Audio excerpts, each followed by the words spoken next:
Bonjour à toutes, bonjour à tous.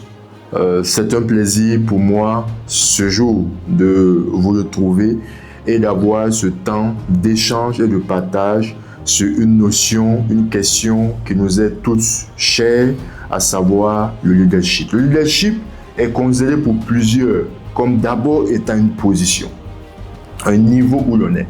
Ce n'est pas forcément faux, c'est souvent vrai. Lorsqu'on est chef d'État, on est en situation de leadership.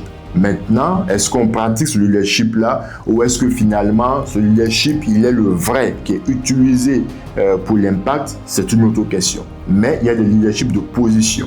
Il est également important de noter que le leadership n'est pas qu'une question de position. Donc, ce n'est pas parce que je ne suis pas en position de leader ou en position de direction dans un département ou dans un ministère spécifique que je ne suis pas un leader. Et donc, pour moi, il est important de déconstruire ce que le leadership n'est pas.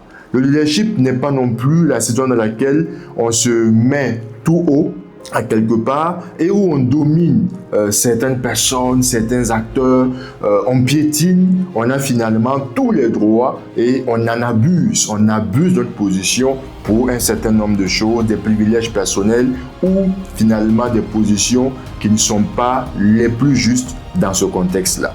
Pour moi, le leadership appelle à une première notion qui est l'influence. Influencer. Quelle est la qualité de l'influence que nous avons dans notre environnement sur une question spécifique ou encore dans la conduite d'un certain nombre d'affaires et d'activités. Le leadership, on l'acquiert lorsqu'on est en situation de maîtrise, de domination sur des choses, sur un secteur précis. Et naturellement, ces choses-là sont souvent pilotées par des hommes. À ce moment-là, nous avons un rôle, et ça c'est la deuxième notion de leadership que je voudrais partager avec vous, c'est la notion d'inspirer. C'est la notion de faire en sorte que d'autres personnes nous rejoignent dans la dynamique et avancent avec nous dans la dynamique. Et ça, c'est de l'inspiration. Ce n'est pas de la domination.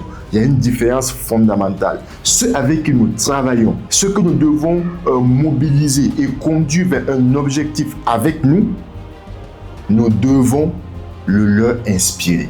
La manifestation du leadership sera également de pouvoir inspirer ceux avec qui nous sommes en train de travailler, ceux avec qui nous devons faire chemin.